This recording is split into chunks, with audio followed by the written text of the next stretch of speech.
Would you look at that? Seems our little human has finally decided to join the world of the living again.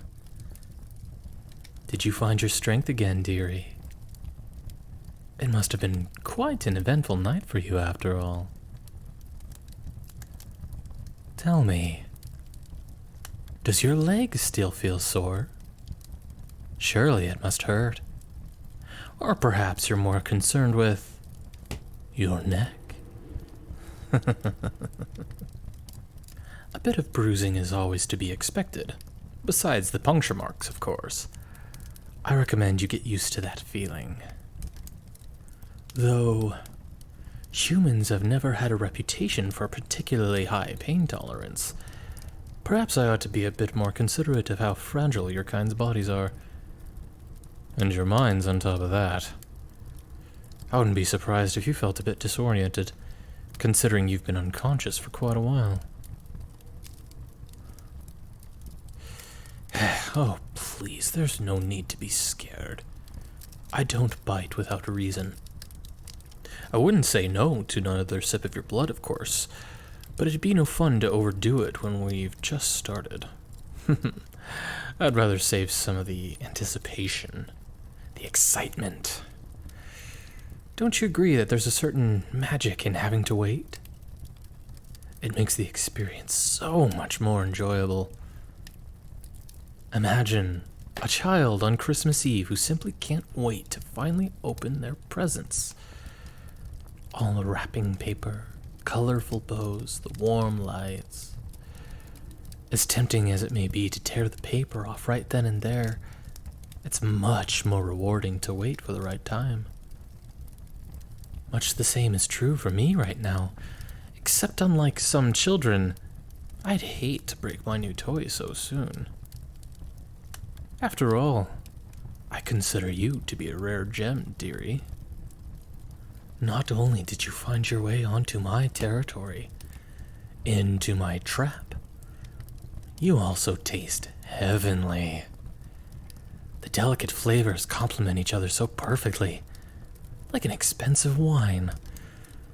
I'd consider it a sin to waste even a drop of your blood, let alone your life.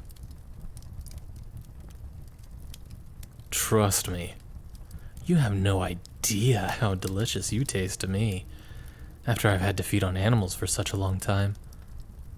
It must have been close to 100 years since the last I had a mouthful of blood as rich and flavorful as your own.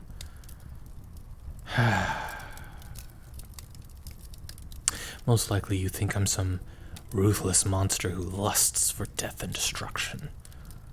Surely, you must question why I don't just give up on these woods altogether and go hunting somewhere I can hope to come across humans to feed on. You mortals are pragmatic like that, quick to act, quick to judge, but often you fail to see the broader picture. I certainly don't seek your approval, little human, but if I expect you to behave and comply with my rules, I'd at least like to make an attempt to show you my perspective, why I live the way I do. I've been isolated here for such a long amount of time. I have little knowledge about the state of the world out there. As much as I would like to believe that peace has finally been established between vampires and humans, your reaction upon realizing what I am tells me all I need to know. I've been on both sides of the war. I know of the injustice and the cruelty out there. Believe me, dear, it's not just vampires who can commit horrific acts.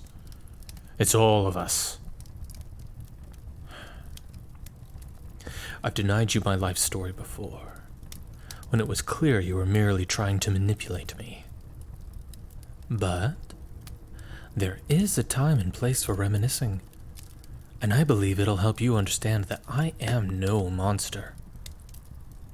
Perhaps it'll ease your nerves a bit to get to know your captor, make you less prone to rash decisions and disobedience.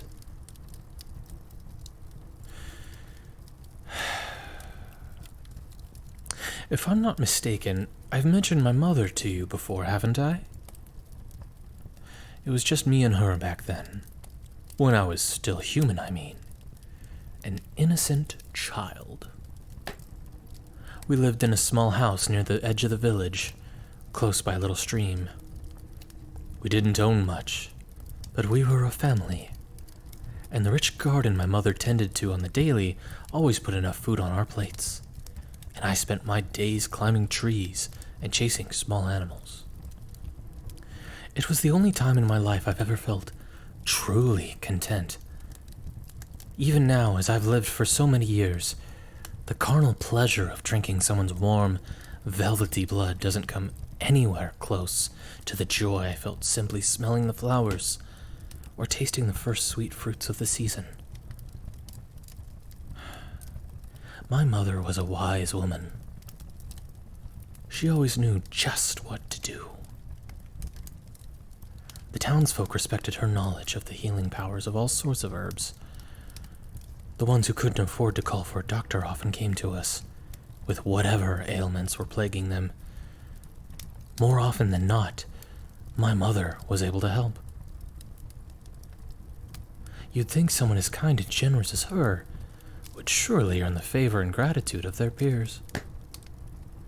But you see, her wisdom came to be her downfall, and mine by extension. Famine came around. Man and animal alike had to go hungry for weeks on end. In dire times, people tend to turn towards superstition. The townsfolk suspected witchcraft. And who else would the blame fall upon, other than the one who possesses expertise in medicine? They accused my mother of cursing their fields and spoiling their crops. So they killed her, dragged her out of our house onto the streets, and ended her life right before my eyes. And all I did was hide. Even then, as a child, I felt like a coward. I blamed myself for her death for a long time. I told myself if I couldn't have saved her, I at least should have died that day as well. But obviously it never came to that. For better or for worse, I haven't yet decided. With my mother gone, all that was left for me was to run. So I ran. As far as my legs would carry me. I didn't know where I was going. I just wanted to put as much distance as possible between myself and the horrors I'd seen that day. I left behind her body, the home I grew up in, and along with it all the beautiful memories that had now been tainted with her blood. I don't remember how long I must have traveled for, but eventually I came across a town. It was much bigger and more lively than the environment I was used to. Crowded enough to stay anonymous and keep myself fed by stealing a watch here, a bracelet there. I didn't enjoy being a thief. My mother had taught me better than that, but it was the only way to survive. Over time, I became more comfortable, settled into my new life. The dark alleys of the city, far away from all the crowds and noise, became my new home. For years, I was blissfully unaware who I was sharing my home with, until it was too late. While I knew of the existence of vampires, their number and preferred hunting grounds were largely unknown back then. As I understand now, they'd been roaming the streets of that particular town for quite a while. Just like myself, they enjoyed the anonymity of the crowds, the ability to simply take what they needed and vanish. Once again, I believe I was destined to die the day I was turned. It was the vampire's carelessness that led him to spare my life, Had he taken any more of my blood, surely I would have passed away. But instead, I felt a sharp pain spreading throughout my body, starting from the bite marks on my neck. In case you're unaware, a human may only turn into a vampire if they're left with just barely enough blood to survive. When I woke up, nothing was as before. It is customary for a newly turned vampire to receive guidance from the one responsible for their doom. After all, it is no small task to keep a constant craving for blood under your control. Do not draw attention to yourself and your kin. Do not let the monster you've become control you. However, I was never afforded the privilege of being taken in by my master. Even after I approached him, I begged him to teach me. He couldn't care less about what he had done to me. I am not proud of the times that followed. I lost control over my hunger, gave in to any little craving, took the lives of so many innocent people. Bloodlust is a curious thing, dearie.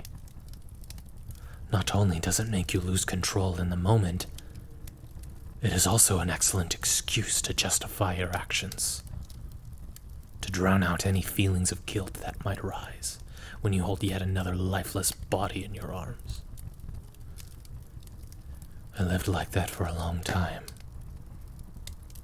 taking lives and never looking back, leaving a trail of blood wherever I went.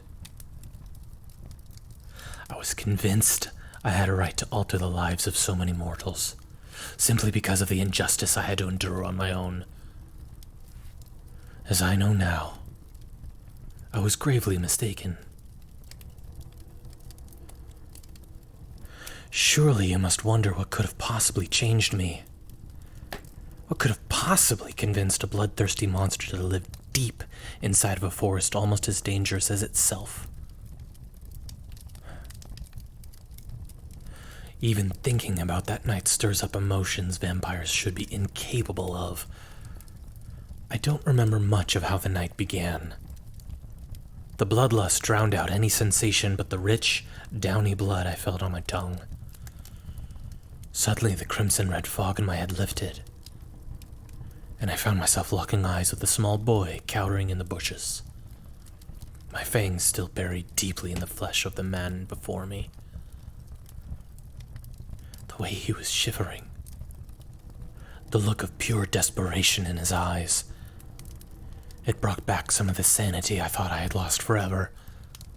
And for the first time in years, I realized I was tearing apart families, killing daughters, fathers, loved ones. I'd become just as cruel as the monsters who have taken my mother from me. But I knew it was too late to save the boy's father. He would never have survived to live as a human. If I had stopped drinking his blood right there and then, surely he would have turned. But at what cost? Under no circumstances would I have been a suitable mentor, as I myself was barely clinging to the last bit of humanity that was still intact within me. So, to turn this man into another vampire without a master roaming the streets? A possibility of taking his own son's life at his first meal? I had to kill him. For the first and only time, I consciously ended someone's life. I drank every last drop of his blood. All the while, I couldn't bring myself to take my eyes off of that frightened little boy. I wasn't blinded by my thirst. The bloodlust hadn't clouded my judgment. My only excuse, my only way of justifying what has happened, is the thought that this was the best possible outcome. I tell myself it was for the better. For the boy's sake. The greater good. And yet, I find myself thinking about him. I wonder what had become of him. What his life was like. I am certain he must have passed away by now. But I sincerely hope it was his old age that took him. That day, I promised myself, no, I demanded myself to abandon my ruthless ways. And I have kept my word. I have lived deep in this forest ever since. I feed on animals. I keep away from humanity. Until you came along, that is. You see, dearie, you've made me lose my composure. Unburied some dark traits I thought I had left behind long ago. But now that I've had a taste, I can't just let you leave. I can feel my cravings re-emerging from deep within. This curse has long buried its roots further in my soul than I thought. Until I find a way to deal with it once and for all, you will be my way of keeping it under control. Whether you like it or not. Oh dear. You're mistaken. I never said I'd refrain from hurting a human ever again. All I promise is that I wouldn't take away a beloved family member. You, however, you decided to wander onto my territory.